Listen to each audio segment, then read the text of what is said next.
Le concert en maillot de bain, dans une piscine olympique chauffée pour la circonstance à 33 degrés.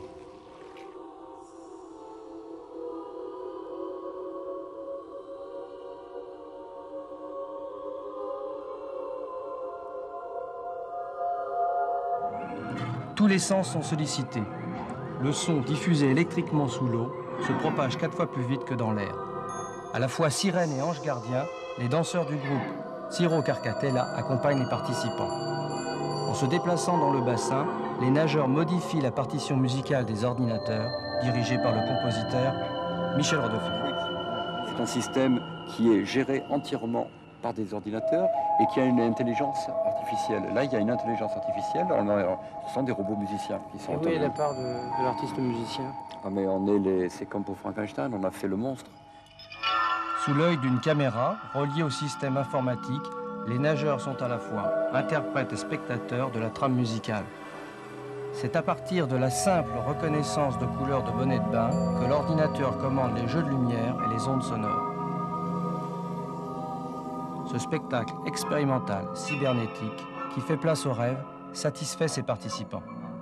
J'ai presque l'impression d'être dans les airs. J'ai l'impression d'être un oiseau. Vraiment l'impression d'appartenir à un autre siècle, d'être sur une autre planète, dans une autre dimension.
Il y a donc des caméras qui sont soit immergées, soit des caméras qui filment à travers les hublots, ou alors une caméra ici qui filme le bassin du dessus.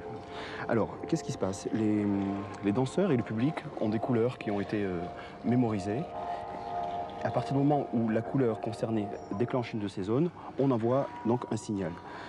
Tous les sons, toute la création de Michel Rodolphi est statique, est en attente.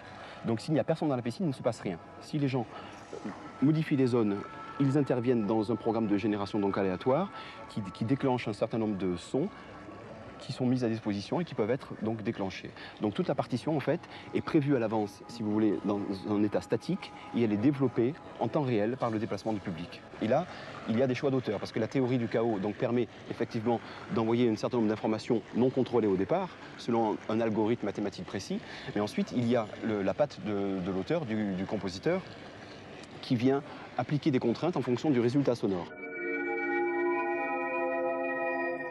Le mie visioni si trasformano continuamente, i miei movimenti sono una piccola particella.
derrière tout ça, il y a